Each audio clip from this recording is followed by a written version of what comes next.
Let me give an example of something that went wrong. We got a set of proficiency testing slides for HER2 immunohistochemistry.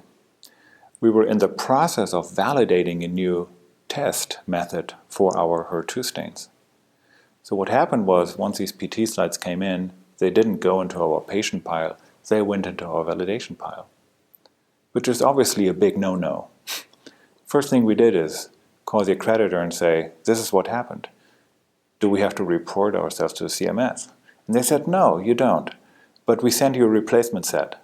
So they did that, and as the immediate action, we stained the replacement slides as intended, the patient process, and submitted our results for those. When we discussed it, what I noticed was that people actually didn't like to discuss it, because there was a sense of something important had gone terribly wrong.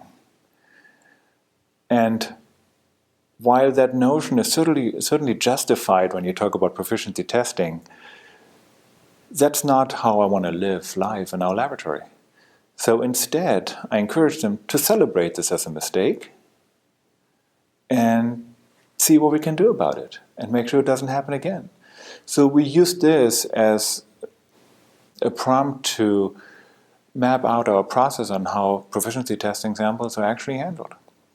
There was no good mapped out process, and turns out our staff had a lot of fun doing it, because we looked at every step the sample goes to, and then in every step we all thought and brainstormed what could go wrong.